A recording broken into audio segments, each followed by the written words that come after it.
मेरा सबसे पहला सवाल आपसे यही था कि नोटिस आने से पहले बुलडोजर ही आ गया था क्या अनंगपुर गांव में? देखिए, कोई नोटिस नहीं था। नोटिस भी नहीं आया था। नोटिस के नाम पे बहकावा था, ड्रामा था। सीधा वो मकान तोड़ने आए, 250 साल पुरानी आबादी तोड़ने आए हैं। कोई नोटिस नहीं था। अच्छा, जिस जमीन पे आपका घर था उसके तो दस्तावेज तो होंगे ना यहाँ के लोगों के पास? दस्तावेज की बात करते हो? बिजली पानी 250 साल पुराना उसका वो है हम पर टाइटल, और उसका हाउस टैक्स देते हैं, बिजली का बिल देते हैं, बिजली पानी सब देते हैं। 250 साल पुराना। सवाल तो फिर यही पैदा हो रहा है ना कि अगर जब आप सब टैक्स ही दे रहे हैं तो सरकार क्यों गिराना चाह रही है अनंगपुर को? सरकार अपनी मनमानी करके यहाँ की अच्छी जगह है उसे खाली करा के अपने तरीके से यूटिलाइज करना चाह रही है, सिर्फ अपने स्वार्थ के लिए। तो ये बताइए, सरकार से सीधा आपका क्या मैसेज है? सीधी चेतावनी है सरकार को। क्या मैसेज है उसका? सीधी चेतावनी, आओ जरा चल के, जनप्रतिनिधि को भी चेतावनी है, आओ जरा के आके ले लेना वोट। कह रहे हैं कि इलीगल कंस्ट्रक्शन हो रहा है। कोई इलीगल कंस्ट्रक्शन नहीं है। सुप्रीम कोर्ट का एक आदेश सिर्फ अवैध निर्माण जो कॉमर्शियल है उसके लिए, ना कि पुश्तैनी के लिए, ना कि आबादी के लिए, ना कि फार्म हाउस के लिए। तो यहाँ की जनता ने सरकार के सामने अपना पक्ष रखने की कोशिश की है, सरकार ने सुनी ही नहीं। डीसी के पास गए थे, डीसी ने साफ बताया यहाँ की जनता को। यहाँ के जनप्रतिनिधि एमपी हैं, उनके पास भी गए थे, उनका यही कहना है सरकार का दबाव है।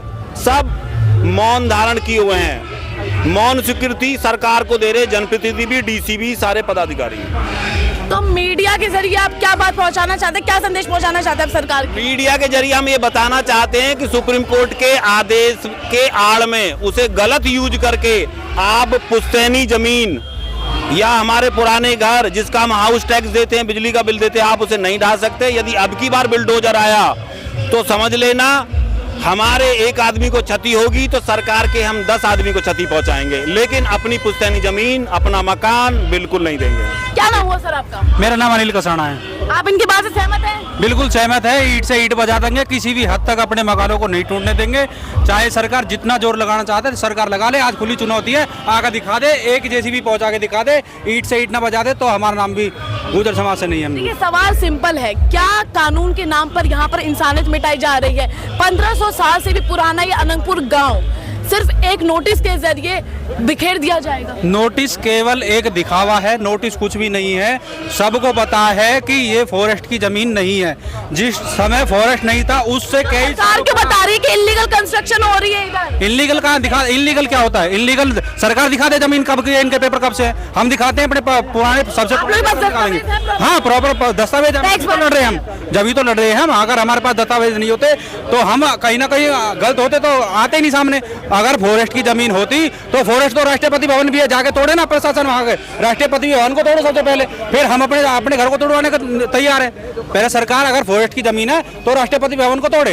राष्ट्रपति भवन भी तो फॉरेस्ट की जमीन पर बना हुआ है। तो आपको क्या लगता है कि मतलब इससे, देखिए, इससे तो आप लोगों के भविष्य पे भी असर पड़ेगा, साथ में आपके बाल बच्चे जितने भी हैं उनके भविष्य पर भी क्या असर पड़ेगा? तो भविष्य में तो जो फर्क पड़ ही रहा है। आज जो घर टूटे हैं, हम रोड पे बैठे हुए हैं, तो कहीं ना कहीं ये सरकार की चाल है। तो दिक्कत तो हो ही रही है ना हमें, जब तो हम रोड पे बैठे हैं आकर के। अगर हमें दिक्कत नहीं होती तो अपने घरों में कहीं बैठते जाकर के। कहीं गुज्जर समाज को एक चेतावनी दे रही है सरकार, साजिश रची है गुज्जर समाज के बिल्कुल। सरकार जब से आई है तब से गुजरों को टारगेट कर रही है। उत्तर प्रदेश ले लो, राजस्थान ले लो, मध्य प्रदेश ले लो, हरियाणा ले लो, दिल्ली ले लो, हर जगह गुजरों के साथ अत्याचार कर रही है। यह सरकार कहीं ना कहीं अभी हमारे भावनाओं को समझ नहीं रही है। जिस दिन हमारी भावनाएं, हम रोड पे आ गए तो सरकार यह संभालना मुश्किल पड़ जाएगा सरकार को। हम 1857 क्रांति करने वाले वीर योद्धाओं के सपूत हैं। कहीं ना कहीं हम अभी चुप हैं, तो इस वजह से चुप है कि कहीं ना कहीं जो हमारी जो सरकार से लड़ाई है वो है न्यू आराम से निमट जाए तो बेहतर है। अच्छा, ये बताइए कि ये जो कार्रवाई है ये सभी के लिए बराबर है या एक खास समुदाय को टारगेट किया जा रहा है? एक खास समुदाय को टारगेट किया जा रहा है। मतलब बिल्कुल आपको मैं स्पष्ट बता दूं कि राजस्थान हो, मध्य प्रदेश हो, दिल्ली हो, या फॉरेस्ट की जमीन पर तो ये अनंगपुर गांव क्यों दिखा, गुजरों के गांव क्यों दिख रहे हैं? और भी तो जाके गांव है ना, उन्हें तो तोड़े जा करके। इनको ये पता पड़ जाएगी, इनकी औकात पता पड़ जाएगी। ये गुजरों को टारगेट कर रहे हैं और कुछ भी नहीं है। अरे लेकिन गुज्जर समाज जो है इनका तो इतिहास में भी खास सहयोग रहा है, जैसे कि मान लीजिए आजादी के टाइम पर भी खास सहयोग रहा है, तो आज सरकार आती है 1500 साल पुराने गांव को तोड़ देती है, गुज्जर समाज को बिखेरने की कोशिश करती है, उनके खिलाफ साजिश रचती है, यही कहना है आपका? बिल्कुल, बिल्कुल। तो क्यों ऐसा हो रहा है? अगर सरकार ने आप लोग की बात नहीं मानी तो आप लोग क्या कर, कौन से ये हमारे प्रतिनिधि हैं, क्या कदम लेंगे आप सरकार के खिलाफ? हमारे जो प्रतिनिधि हैं वो बेकार हो चुके हैं। वो मध्य प्रदेश हो, राजस्थान हो, यूपी हो, दिल्ली, हमारे प्रतिनिधि जो समाज का प्रतिनिधि करते हैं वो बेकार हो चुके हैं, इसलिए ये दिक्कत हो रही है। अगर प्रतिनिधि मजबूत होते तो शायद कहीं ना कहीं ये चीजें हमारे साथ नहीं होती। क्या नाम हो सर आपका? मेरा नाम एडवोकेट विनय चपराना है।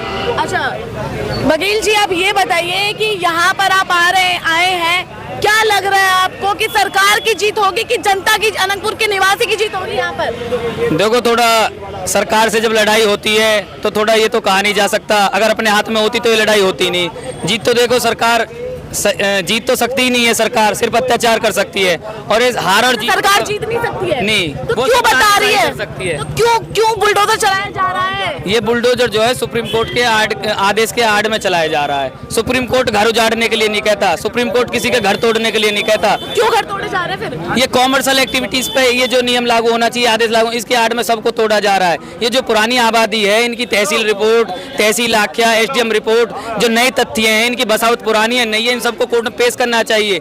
इस आदेश का पुनः अवलोकन होना चाहिए। एक लीगल टीम के माध्यम से भी यहाँ के जो जनप्रतिनिधि हैं उनको मदद करनी चाहिए। यहाँ के सब लोगों को साथ मिलकर कोर्ट के माध्यम से मदद करनी चाहिए। अब मैं तो कहता हूँ सुप्रीम कोर्ट के आदेश, अगर आप सुप्रीम कोर्ट के आदेश की बात कर रहे हो, बार बार सबको यहाँ डराया जा रहा है, गुमराह किया जा रहा है। सुप्रीम कोर्ट का आदेश SC/ST एक्ट में संशोधन के लिए भी आया था। आपने देखा होगा, दलित समाज के लोग अगले दिन रास्ते पे, रोडों पे पाए थे, उन्होंने बलिदान दिया था, कई लोगों की जान गई थी, तो सुप्रीम कोर्ट के आदेश को रोक दिया गया था। सरकार ने बीच में हस्तक्षेप किया था कि ये आदेश कोई लागू नहीं होगा, इस तरह का कोई वो नहीं होगा। सरकार नियम बनाए, इस पे लोकसभा में आदेश पारित हो, लोकसभा में नियम बने, लोकसभा में जो लोकसभा अध्यक्ष है ओम बिरला जी, उनके सामने जो यहाँ के सांसद हैं प्रस्ताव लेके जाएं, अपने यहाँ के लेके गए थे क्या? लेके जाएं, उनसे लोग यहाँ मिल रहे हैं, बार बार आक्रोश में मिले हैं, वो बार बार आश्वासन दे रहे हैं कि कोई जेसीबी नहीं आएगी, बार बार मकान तोड़े जा रहे हैं। नियम वहाँ जाकर समाधान निकल जाएगा इस पूरे प्रॉब्लम का। संसद में अगर नियम बन जाएगा तो निकल जाएगा, सरकार निकल जाएगी तो मदद हो जाएगी, सरकार चाहेगी तो उनको मकान बने मिल जाएंगे, सरकार चाहेगी तो उनको नए मकान दे सकती है। लेकिन सवाल तो ये है ना कि सरकार आखिर क्या चाहती है और जनता क्या चाहती है? सरकार चाहती है बने बने मकानों को नेस्ता नाबूद करना, उनको ध्वस्त करना। सरकार चाहती है तो अगर इसको, इन मकानों को भी जंगल बनाना चाहती है, उसके बराबर में बहुत जंगल पड़ा है, उसके रख रखाव कर ले। और सरकार चाहती है इन्हीं मकानों पे जंगल बने, दोबारा पेड़ उगे, तो इनको इनका मुआवजा मिले, इनको इनके मकान के पैसे मिले, इनकी शिफ्टिंग की जाए अच्छी जगह। सरकार के पास तो बहुत जमीन है, सरकार प्रॉपर तरीके से लोगों की मदद करे, अन्याय अत्याचार ना करे। हमारा तो सिर्फ इतना मकसद है। ठीक है, क्या नाम हुआ सर आपका? मेरा नाम मोहित तंवर।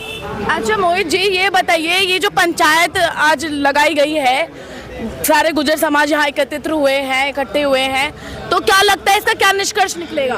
मैडम, निष्कर्ष इसका साफ सीधा है और सरकार को सीधी चेतावनी है कि ये जो गुजर समाज है ये शुरू से विद्रोही रहा है। हाँ। हमेशा अन्याय के खिलाफ बोला है। अगर अन्याय हमारे साथ होगा तो हम ईंट से ईंट बजाएंगे, सरकार को मुंह तोड़ जवाब मिलेगा।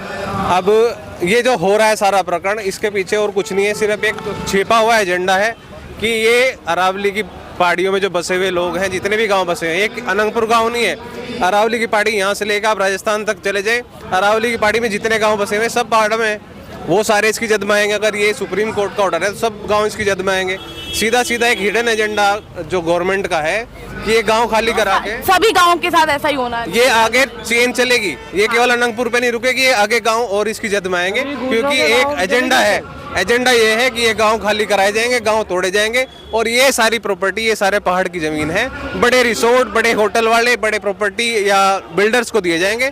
यहाँ अच्छे रिसोर्ट्स बनाए जाएंगे और इसे कमर्शलाइज किया जाएगा। ये रिसोर्ट्स बनाए जाएंगे? बिल्कुल, ये हिडन एजेंडा है। हिडन एजेंडा बिल्कुल है, हिडन एजेंडा। अच्छा, मुझे आप ये बताइए, जैसा कि आपने कहा था, आप ही के जवाबों में से एक सवाल मेरा उत्पन्न ये होता है कि गुज्जर समाज को टारगेट किया जा रहा है या सभी समुदाय, मतलब मेरे कहने का मतलब है कि एक ही समुदाय को टारगेट किया जा रहा है, क्योंकि यहाँ पर सरकार अपनी मनमानी कर रही है कुछ सूत्रों के हिसाब से।